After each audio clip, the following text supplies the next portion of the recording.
Hi everyone. So today we are going to study CBC Class 8 History Chapter 9 Notes Understanding the Lesson. So I am with 40 topics and we will cover the half of the chapter in this notes because if we will read the chapters thoroughly from page to page then it will take exactly 4 days for you all to complete the chapters because it is a long chapter. But from this video, you all will complete in just 20 minutes. So let's start.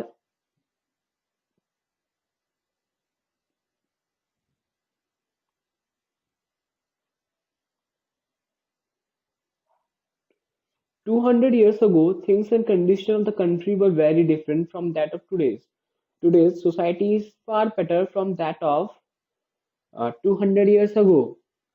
तो जो आज की society है हमारी वो बहुत ही different है अगर हम अ, जो आज की हमारी सोसाइटी है वो बहुत ही डिफरेंट है अगर हम 200 साल की सोसाइटी जो हमारी 200 साल की जो पहले की सोसाइटी थी अगर हम उसको लेके देखें क्योंकि आज की सोसाइटी बहुत बेटर है उस 200 साल की पहले की सोसाइटी से क्योंकि अगर आप उस समय देखिए तो there was injustice done to women in past societies was divided into caste तो उस समय injustice थी वुमेन में और मेन में और वुमेन को इल ट्रीट किया जाता था उस समय सोसाइटी में कास्ट के डिवाइड्स थे जैसे कि हिंदू मुस्लिम और हिंदुइज्म में भी देखें तो भी अपर कास्ट लोअर कास्ट इन सबके over time, many of these social levels got extinct or on the verge of getting extinct.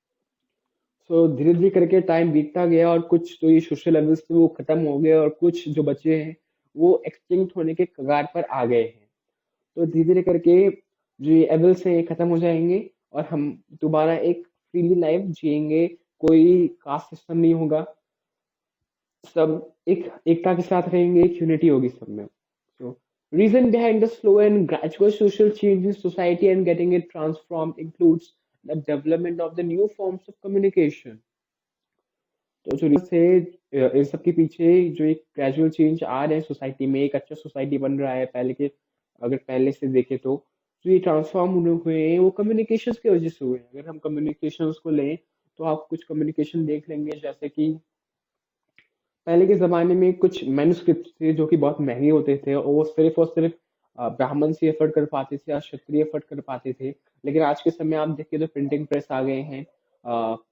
Books बनते हैं जो कि चीप होते हैं एनसीईआरटी की देखिए तो बहुत सस्ती आती है जो social levels were often taken as debates by Indian reformers and the reform groups in an attempt to change the society of that time practiced the debate with conclusion for the improvement of society. अब मैं क्या करूंगा यार ये पढ़ना बहुत मुश्किल है तो मैं पूरा हिंदी में समझा देता हूँ आप लोग अगर आपको पढ़ना है इंग्लिश तो आप वीडियो पॉज कर लें तो ये सोशल लेवल्स से इनको जो हमारे इन्फॉर्मर्स थे एक अटेम्प्ट करते थे ताकि एक मतलब प्रैक्टिस करते थे जो हमारी सोसाइटी है उनको चेंज किया जाए जो ये एवल्स है इनको हटा दिया जाए और उनके जो ये प्रॉब्लम्स है इनके कंक्लूजन निकले और हमारा सोसाइटी इम्प्रूव हो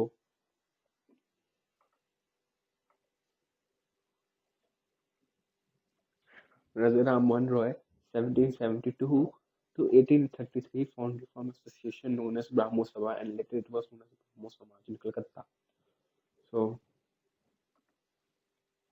राजा राम मोहन रॉय ने 1772 से 1833 उन्होंने लगभग 61 ईयर्स की लाइफ जी थी उसमें उन्होंने एक समाज फाउंड किया जिसका नाम था ब्राह्मो समाज अ, जो बाद में हाँ ब्राह्मो समाज नाम था जो कि कलकत्ता में उन्होंने फाउंड किया था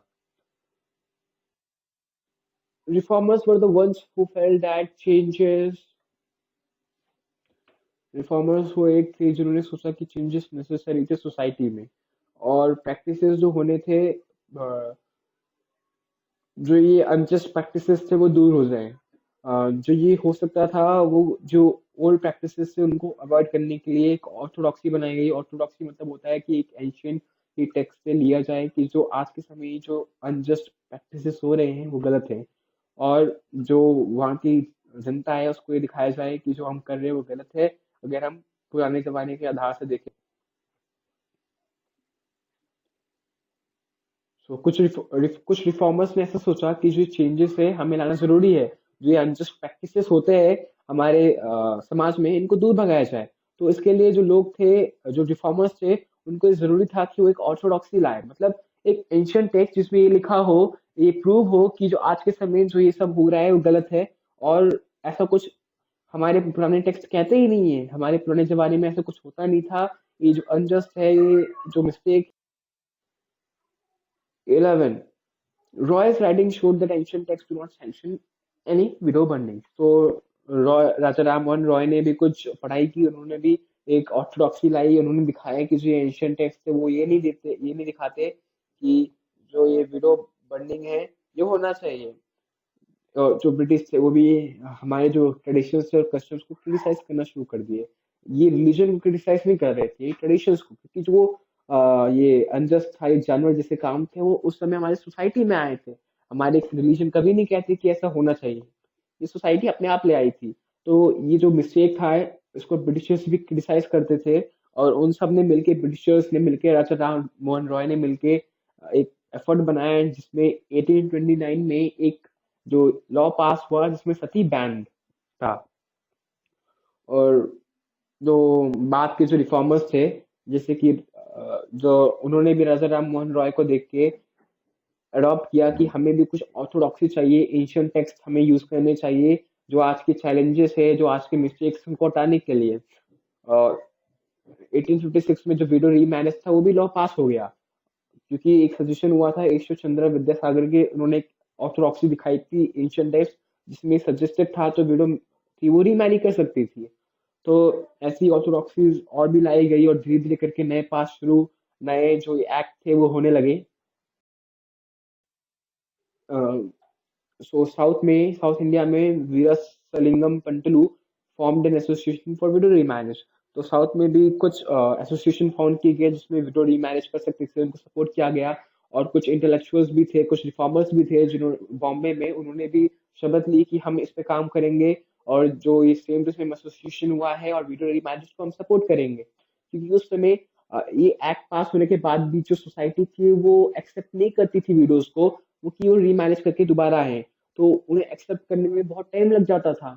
तो इन सबको दूर करने के लिए बहुत सारे सपोर्ट्स हैं, जैसे कि फाउंडर थे आर्य समाज के, याद रखना आर्य समाज में दयानंद सरस्वती, ये बहुत इंपॉर्टेंट है, इन्होंने विडो रीमैरिज को सपोर्ट किया था। ये फाउंडर थे आर्य समाज के स्वामी दयानंद सरस्वती, ये बहुत ही अनेक इंसान थे, रिफॉर्मर थे और ये फाउंडर थे आर्य समाज के। और कुछ लोग भी थे जिनको अभी भी कुछ पुरानी सोचें थी और क्रिटिसाइज करते थे जो नए लॉ बने हैं उनको। लेकिन कुछ रिफॉर्मर्स ने सोच के रखा था कि जो वुमेन्स के लिए ये एजुकेशन ये जरूरी है, ताकि जो उनकी क्वालिटी वो इम्प्रूव हो, वो अपने खुद की फ्रीडम के लिए स्ट्रगल कर सके। अब स्कूल भी खुलने लगे कलकत्ता में, बॉम्बे में, और most of the educated women, जो कि बहुत ज्यादा एजुकेटेड वुमेन थी, वो भी अपने घर में ही लिबरल्स के द्वारा पढ़ाई गई थी, जैसे कि उनके फादर और हस्बैंड उनको पढ़ाते थे। और कुछ थी जिन्होंने खुद पढ़ाई की थी, सेल्फ स्टडी की थी, और छुप छुप के सेल्फ स्टडी की थी ताकि किसी को पता ना चले, और रात में पढ़ती थी वो, और वो जाके बहुत बड़े रिफॉर्मर बने। आपने वसुंधरा देवी का नाम तो सुना ही होगा, उनको, उनके बारे में आप लोगों को क्लास 6 की हिस्ट्री में पढ़ाया है, क्लास 7 की हिस्ट्री में भी पढ़ाया है, अगर आप एनसीईआरटी पढ़ते हैं तो। और अगर आप एनसीईआरटी पढ़ते हैं संस्कृत में भी वसुंधरा देवी के बारे में पढ़ा, सॉरी इनके बारे में नहीं। सो 23 स्कूल फॉर गर्ल्स, तो ये स्कूल थे आर्य समाज के द्वारा खोले गए महाराष्ट्र में, और ज्योतिराव के द्वारा भी खोले गए। और वुमेन की जो मुस्लिम समाज की नॉर्थ इंडिया में, उन्होंने भी कुरान पढ़ना शुरू किया, और कुरान पढ़ने के लिए उनको एजुकेटेड होना जरूरी था। तो जिस जो लैंग्वेज उनको आती थी उस लैंग्वेज में वो कुरान को ट्रांसफर किया गया, इंटरप्रेट किया गया, और वुमेन्स को इंकरेज किया गया कि उनको रिलीजन से बेस्ड ये बुक पढ़नी चाहिए ताकि वो डोमेस्टिक मैनेजमेंट वो सब समझ सके। और 1880s तक वुमेन अब यूनिवर्सिटीज भी जाने लगी। यही नहीं कि उसे स्कूल तक सीमित रहे, कुरान पढ़े घर पे बैठकर, अब वो यूनिवर्सिटीज जाने लगी। यूनिवर्सिटीज कुछ अलग नहीं होती, कॉलेजेस की तरह होते हैं। यूनिवर्सिटीज इंटरनेशनल भी होते हैं। Mainly started writing critical views about the women in society. बहुत लोगों ने वुमेन को क्रिटिसाइज करना शुरू कर दिया सोसाइटी में। इस और कुछ ने तो इसके ऊपर बुक बनाई कि वुमेन्स के साथ बहुत सोशल डिफरेंसेस की जाती है, स्टीरियोटाइप ही हटना चाहिए। उनमें से ताराबाई सिंधे ने एक बुक पब्लिश की थी, श्री पुरुष तुलना, जिसमें क्रिटिसाइजेस को दिखाया गया था। और पंडिता रमाबाई जिनके बारे में बात कर रहा था, संस्कृत स्कॉलर, ये संस्कृत के बुक में ही पढ़ाया गया है अगर आप एनसीईआरटी पढ़ते हैं तो। और इनने जो मासूम जो हिंदू वुमेन्स थी, और जो विधवा औरतें थी, उनको शेल्टर दिया और उनको खुद के दम पे खड़ा होने के लिए, ताकि वो खुद कमा सके, उसके लिए उनको ट्रेनिंग दी गई। और कुछ वुमेन सिर्फ इसी में लिमिटेड नहीं रही कि वो सिर्फ बुक पढ़ेंगे, लेकिन उन्होंने वो खुद रिफॉर्म्स लाए और रिफॉर्मर बने, और उन्होंने सोशल चेंजेस लाए 1920 से। सोशलिस्ट मूवमेंट वुमेन्स भी ने भी करना शुरू कर दिया। अब जब इंडिपेंडेंस होगी हमारे देश की, तो नेशनलिस्ट लीडर्स ने फुल सफरेज दिया, उनको फुल छूट दी कि वो अब एक सोशलिस्ट मूवमेंट शुरू कर सकते। सो जो अब रिफॉर्म्स थे वो सोशल रिफॉर्मर्स थे, अब इन्होंने अब क्रिटिसाइज करना शुरू कर दिया कास्ट इनइक्वालिटीज को, मतलब अपर कास्ट लोअर कास्ट, कि ये जो अपर कास्ट के लोग होते हैं वो जिस पॉन्ड में नहाते हैं, जिस तालाब में नहाते हैं, उस तालाब में लोअर कास्ट के लोग नहीं नहा सकते, लोअर कास्ट के लोग मंदिर में नहीं जा सकते। इन सबको अब क्रिटिसाइज करना शुरू कर दिया रिफॉर्मर्स ने। अब अब जो ये एफर्ट था जो पहले से किया गया था, अब इनको भी प्रेजुडाइज करने के लिए रिफॉर्मर्स ने तब उसको वैल्यूड करना शुरू कर दिया। स्कूल ओपन किए गए ताकि ट्राइबल्स जो है वो पढ़ाई कर सके और आगे कुछ स्ट्रगल कर सके, और हमारे साथ एक यूनिटी बनाए, और जो उनका दुनिया है वो चेंज कर सके। अब जैसे कि ट्राइबल्स के आपने देखे होंगे, ये पिछड़े लोग होते हैं और इनके रिचुअल्स होते हैं, लेकिन आजकल वो भी आगे आ रहे हैं। और कुछ ट्राइबल्स जो थे पहले ट्राइबल माने जाते थे, आजकल वो ट्राइबल नहीं माने जाते हैं, आजकल वो ओबीसी या जनरल कैटेगरी में आ जा रहे हैं, या एससी में आ जा रहे हैं। अब पुअर पीपल थे, उन्होंने जो गांव छोड़ना शुरू कर दिया, उस सिटी में माइग्रेट करना शुरू कर दिया, कुछ तो देश छोड़ के विदेश जाने लगे, ताकि जो ये थे, ये जो इनइक्वालिटीज थे उनसे बच सके, और या कुछ कमाने के लिए जाने लगे। जैसे कि मैंने बताया 36 नंबर उसी के लिए, तो हम 37 से शुरू करते हैं। अब जो सेकंड हाफ था 19th सेंचुरी का, उसमें पीपल ने, जो नॉन ब्राह्मण पीपल थे, उन्होंने एक मूवमेंट शुरू किया जिसमें ये था कि जो कास्ट डिस्क्रिमिनेशन होती थी upper caste and lower caste में, वो खत्म की जाए, और एक जस्टिस आए।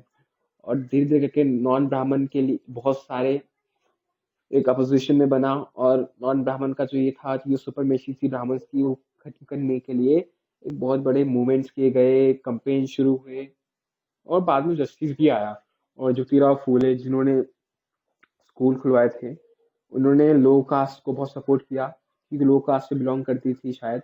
और 1827 में उन्होंने ये पढ़ाई की थी क्रिश्चियन मिशनरीज से, और वो एक बाद में रिफॉर्मर बनी, जिन्होंने अटैक किया ब्राह्मण्स के ऊपर, जिनकी सुप्रीमेसी थी कि वो आर्यंस थे, उनके ऊपर अटैक किया। तो आज के लिए हम इतना ही। अब अगले जो पार्ट 2 है वो मैं कल लाऊंगा। और थैंक यू। अगर आप लोगों ने पूरी वीडियो देखी, अगर आपको अच्छा लगा तो उसको लाइक करें और मेरे चैनल को सब्सक्राइब करें और बढ़ने का मौका दें। Thank you.